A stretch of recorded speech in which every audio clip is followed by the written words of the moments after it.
Hello, everyone.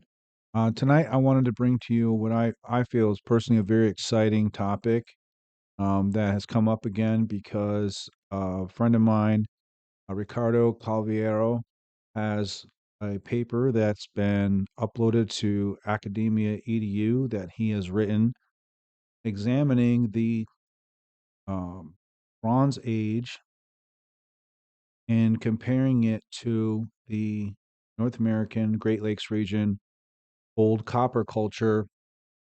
Specifically, his paper delves into all of the mines that are known in the old world and what their output capacity could be in comparison to the vast amount of artifacts that are found in Europe from the Bronze Age.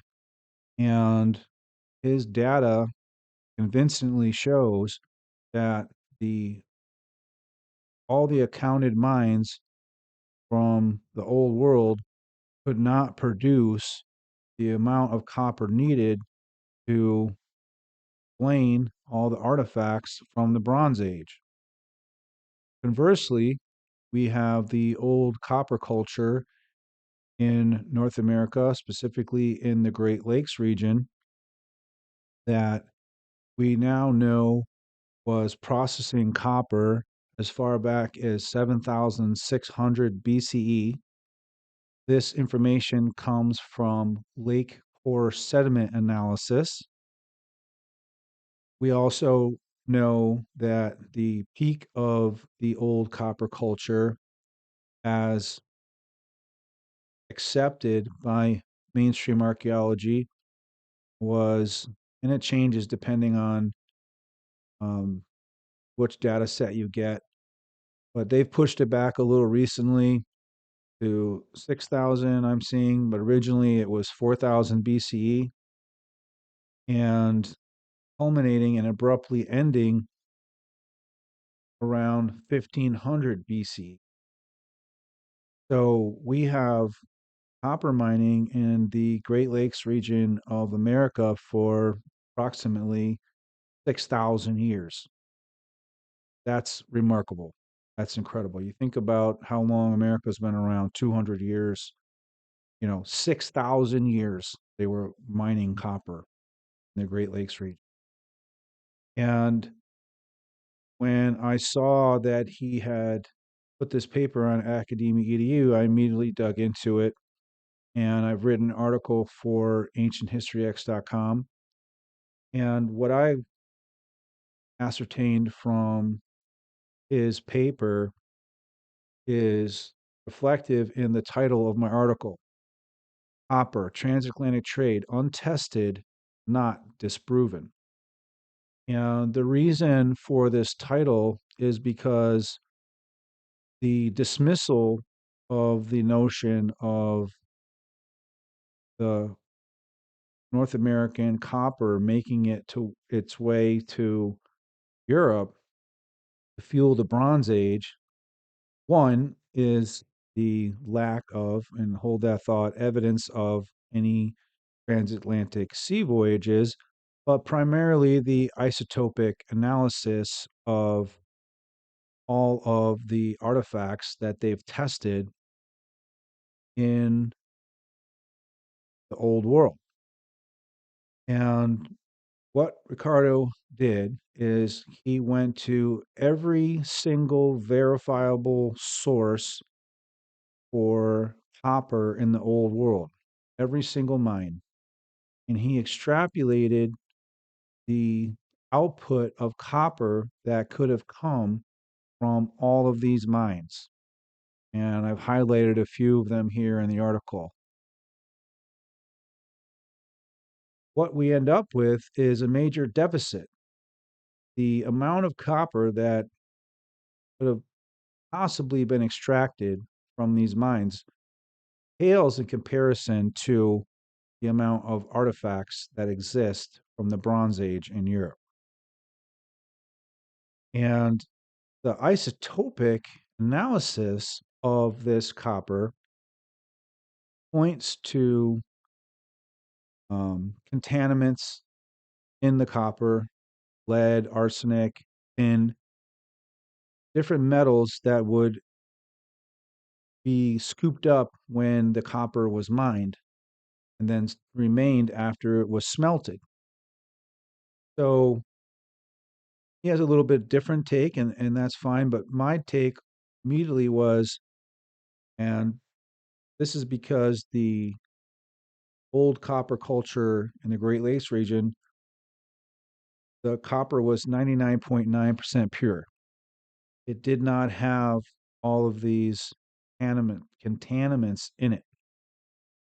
And when they do the isotopic analysis of the Bronze Age copper, they find lead, arsenic, tin, and they trace this lead, arsenic, tin to the old world mining sites. Well, my immediate thought was, if you have 99.9% pure copper from North America and then you smelt it with these impure coppers, the contaminants are going to stay in the final product. And when you locate them, doesn't discount the notion that a purer copper could have been mixed.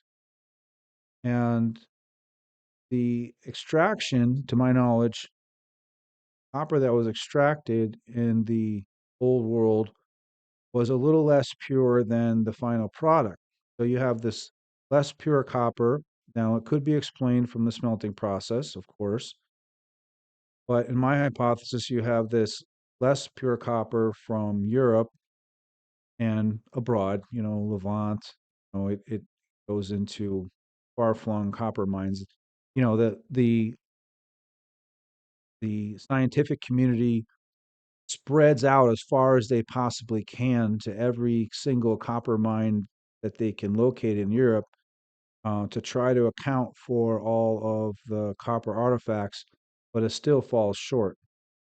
Needless to say, they trace these contaminants to these mines, and they rest on that evidence, and they say, well, this copper had to come from there and there's no other source.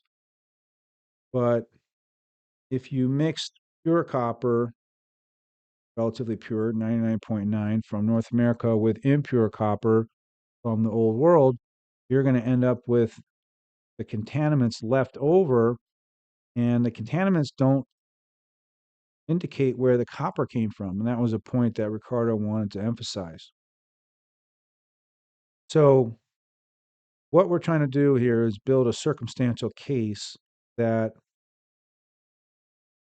the Bronze Age was fueled by North American copper, specifically, and only source it could be is the old copper culture.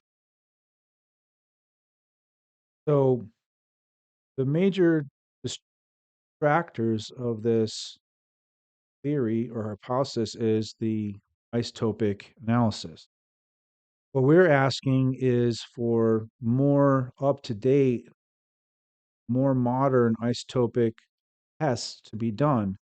These more modern isotopic tests can ascertain whether or not, even if it's both the same metals, copper and copper, ostensibly one from one region and one from another, it becomes an alloy, that the contaminants didn't come from one alloy, came from the other, so to speak. I hope that makes sense. In other words, the source of the copper gets masked when you mix it based on the current tests that have been done, but new isotopic analysis can determine whether or not there's copper from two different regions. The other major and obvious um, criticism of this idea is there's no sea voyages on record. Well, my first foray into this, I had wrote an article several months ago that actually Ricardo was kind enough to publish in second edition of his Pharaohs magazine. I dove into this evidence of, or lack of thereof, of transatlantic voyages in my article, America's Old Copper Cultures Trade Network Across the Atlantic. Uh, this article covers much of the same subjects. It reviews more extensively the old copper culture evidence, whereas the new article is more pointed at Ricardo's paper, which delves into all of the mines in the old world, output, and their isotopic signatures, etc., etc. But this article here that I wrote primarily gives you the background of the old copper culture. And I came across a paper that was written by a Greek gentleman, um, non peer reviewed, fringe, definitely on the fringes, non accepted. But his paper was based on a story in one of Plutarch's dialogues. And in this dialogue, a sailor comes and tells him a tale of a long sea voyage. And in that paper, what the author did was essentially map out every detail of this sailor's story, and it can be completely mapped from sailing off of coast of Europe across the Atlantic, making pit stops or being around Iceland and Greenland, and then making your way into Nova Scotia. There's also some archaeoastronomy evidence that is in this tale, Plutarch's dialogues, that can only be accounted for by being in North America in 90 AD. And in this tale that the sailor regales, these voyages have been going on for a long time. Now, obviously, lived for thousands of years, but the implication is that these voyages had taken place. Now, one of the more other interesting factors involved here is the Minoans. Now, I'm not the first to put this forward, but in my research, what I came across was similarities in Minoan iconography with artifacts that were unprovenanced but found in North America. These artifacts were made of copper and they're virtually identical to Minoan iconography. So, um, circumstantial evidence is all we have, but we think we're building a very extensive circumstantial case. So we have this surplus of copper from the old copper culture. And if I didn't go over that, well, now. So the idea is that there was 500,000 tons of unaccounted copper in old copper culture. And as Ricardo points out in his paper, all the mines in Europe cannot account for all of the artifacts that are in Bronze Age record. So you have a deficit in Europe and you have a surplus in North America. So, needless to say, we think we're a dog that's got its teeth around a bone, and we're not going to let go. We'd like to see more, admittedly, professional people take this seriously. Ricardo and his team are looking for more evidence of transatlantic voyages.